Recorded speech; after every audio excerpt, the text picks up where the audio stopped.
नमस्कार, मैं हूं डॉक्टर प्रिया मील, कंसल्टेंट गायनेकोलॉजिस्ट। आज हम बात करने वाले हैं एक ऐसे मुद्दे पर जो जांच तो कराई जाती है प्रेगनेंसी में, लेकिन इसका सिग्निफिकेंस किसी को ज़्यादा अच्छे से पता नहीं है। ये होता है थायराइड।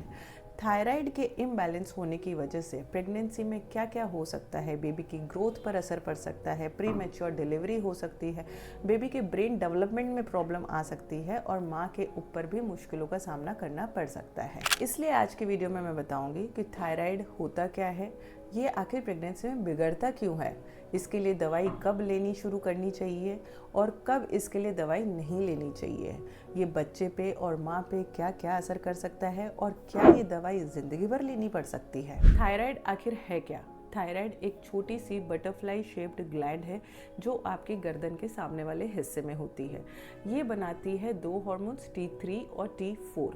अब ये दोनों हार्मोन्स क्या करते हैं बॉडी के अंदर? आपकी बॉडी के मेटाबॉलिज्म को कंट्रोल करते हैं, आपकी बॉडी की एनर्जी लेवल को कंट्रोल करते हैं, आपकी हार्ट रेट, आपका बॉडी टेम्परेचर और प्रेगनेंसी हार्मोन्स सबको कंट्रोल करते हैं। अब सवाल आता है कि प्रेगनेंसी में आखिर ये बढ़ता क्यों है या कम क्यों होता है। तो सबसे पहला जो इसका कारण होता है प्रेगनेंसी का hormone HCG hormone. HCG hormone और TSH ये दोनों एक सिमिलर तरीके से काम करते हैं। ये मान लीजिए कि दोनों जुड़वा होते हैं, ये दोनों ही TSH रिसेप्टर्स पर काम कर सकते हैं। अब प्रेगनेंसी में क्या होता है कि HCG हार्मोन कई बार बहुत ज़्यादा बनता है और उसकी वजह से थायराइड ग्लैंड को गलती से सिग्नल चला जाता है कि आप और ज़्यादा T3 T4 बनाइए। जब T3 T4 ज़्यादा बनेगा तो बॉडी को नेगेटिव फीडबैक जाएगा और उसकी वजह से TSH सप्रेस हो जाएगा।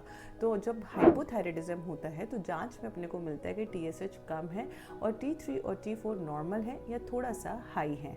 अब ये HCG हार्मोन ज़्यादा कब होता है? सबसे पहला, अगर ट्विन प्रेगनेंसी है तब हो सकता है, या फिर हाइपर एमेसिस ग्रेविडेरम है, या मोलर प्रेगनेंसी है और फर्स्ट ट्राइमेस्टर यानी कि पहली तिमाही में। फिर आता है बॉडी की एक्स्ट्रा डिमांड। बेबी के ब्रेन और नर्वस सिस्टम के लिए T3 और T4 दोनों की जरूरत होती है, जो कि शुरुआत में बेबी खुद नहीं बना पाता है, इसलिए थायराइड ग्लैंड ज़्यादा एक्टिव होकर इनको बनाता है। तीसरा होता है ऑटो इम्यून डिजीज। कुछ पेशेंट्स में पहले ही ऑटो इम्यून थायराइड की प्रॉब्लम्स होती हैं, जैसे कि हाशिमोटोस या ग्रेव्स डिजीज, तो उनमें भी ये प्रॉब्लम आ सकती है। प्रेगनेंसी में कौन कौन से थायराइड के हार्मोन प्रॉब्लम्स होते हैं? सबसे पहला होता है हाइपोथायराइडिज्म, यानी कि जब आपका TSH लेवल लो है और T3 T4 हाई है, जो कि मैं पहले भी बता चुकी हूँ। इसकी वजह से सिम्टम्स क्या होंगे? नींद ज़्यादा आना, आपको थकान ज़्यादा रहना, वजन का बढ़ जाना, बालों का झड़ना, स्किन का ड्राई होना और ठंड ज़्यादा लगना। प्रेगनेंसी में क्या रिस्क हो सकते हैं? मिसकैरेज, प्री एक्लैम्शिया, बेबी का वेट कम होना और बेबी का ब्रेन डेवलपमेंट स्लो होना। दूसरा होता है हाइपरथायराइडिज्म। इसमें सिम्टम्स क्या होते हैं? हार्ट रेट का ज़्यादा होना, वेट लॉस होना, ज़्यादा गर्मी लगना, हाथ कांपना।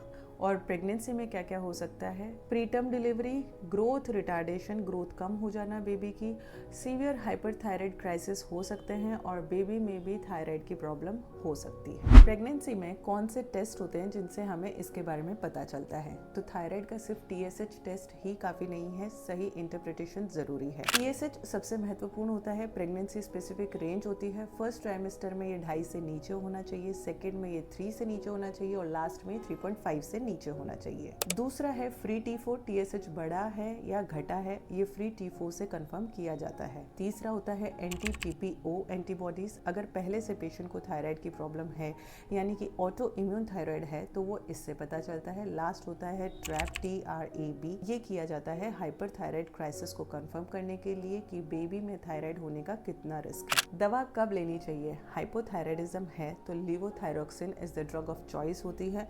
प्रेगनेंसी में जब फर्स्ट ट्राइमेस्टर में टेस्ट कराया जाता है और ये 2.5 की रेंज से ज़्यादा आता है तो टेबलेट शुरू कर दी जाती है। बहुत ही मिनिमम डोज से शुरू किया जाता है और पहले से जिनको थायराइड का प्रॉब्लम है उनमें डोज 25 से 50% बढ़ाई जाती है। सुबह खाली पेट ये गोली लेनी होती है। आयरन और कैल्शियम के साथ आप ये गोली नहीं ले सकते हैं। इसकी मॉनिटरिंग हर 4 से 6 हफ्ते में होनी ज़रूरी होती है और गोल यही रहता है कि TSH हमेशा ट्राइमेस्टर वाइज रेंज में रहे। हाइपरथायराइडिज्म में ट्रीटमेंट डिपेंड करता है कि आप कौन से ट्राइमेस्टर में हैं। अगर आप पहले ट्राइमेस्टर में हैं तो प्रोपिलथायोरेसिल आपको दी जाती है। सेकेंड और थर्ड ट्राइमेस्टर में मेथमेजोल भी दी जा सकती है। गोल यही रहता है कि हर 4 से 6 हफ्ते में मॉनिटरिंग होती रहे और बेबी में थायराइड तो नहीं जा रहा है, इसका रिस्क ट्रैप से पता कर लेना चाहिए। अगर अनट्रीटेड रह जाए तो बेबी में क्या इश्यूज हो सकते हैं? पहला, अगर हाइपोथायराइड अनट्रीटेड है तो बेबी में ग्रोथ के इश्यूज हो सकते हैं, लो IQ हो सकता है, बेबी का ब्रेन डेवलपमेंट स्लो हो सकता है और बेबी का बर्थ वेट भी लो हो सकता है। अगर अनट्रीटेड हाइपरथायराइड है तो क्या हो सकता है, बेबी में सबसे पहला ग्रोथ का प्रॉब्लम हो सकता है। दूसरा, बेबी की हार्ट रेट तेज हो सकती है। तीसरा, प्री मैच्योर डिलीवरी यानी टाइम से पहले डिलीवरी हो सकती है। और लास्ट, नियोनेटल हाइपरथायराइडिज्म भी मिल सकता है। प्रेगनेंसी में थायराइड को कैसे कंट्रोल रखें? भोजन में आयोडीन सही मात्रा में लें, आयोडाइज्ड सॉल्ट का उपयोग करें, सी फूड और डेयरी सोर्सेज इसके लिए सही रहते हैं। दूसरा, स्ट्रेस कम रखें, योगा और ब्रीथिंग एक्सरसाइजेस इसमें आपकी मदद कर सकते हैं। तीसरा, थायराइड की मॉनिटरिंग ज़रूर 4 से 6 हफ्ते में करवाते रहें। और लास्ट, दवाई बिल्कुल ना छोड़ें। कई पेशेंट्स को लगता है कि अब मैं बिल्कुल ठीक हूँ तो दवाई लेने की क्या ज़रूरत है, लेकिन प्रेगनेंसी में दवा बंद करते ही तुरंत इम्बैलेंस हो सकता है। डिलीवरी के बाद क्या होता है? डिलीवरी के बाद थायराइड बहुत फ्लक्चुएट होता है, इसे हम कहते हैं पोस्टपार्टम थायराइडाइटिस। इसलिए 4 से 6 हफ्ते में थायराइड का दोबारा टेस्ट होना बहुत ज़रूरी है। ब्रेस्ट फीडिंग मदर्स के लिए लीवोथायरॉक्सिन एकदम सेफ होता है, लेकिन हाइपरथायराइड का ट्रीटमेंट डिफरेंशियल होता है। आप एक फिजिशियन की राय जरूर लें। अगर आप प्रेग्नेंट हैं या प्रेगनेंसी प्लान कर रही हैं तो एक थायराइड का छोटा सा टेस्ट जरूर करवा लें, क्योंकि ये आपकी और आपके बेबी की पूरी प्रेगनेंसी जर्नी को बदल सकता है। ये वीडियो उन सबके साथ ज़रूर शेयर करें जिनको आपको पता है कि शायद थायराइड की प्रॉब्लम है या हो सकती है। एक बहुत ही महत्वपूर्ण सवाल, क्या ये दवाई हमेशा लेनी पड़ती है थायराइड की गोली?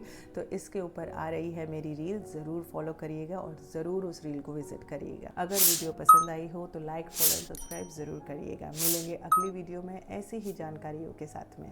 Thank you.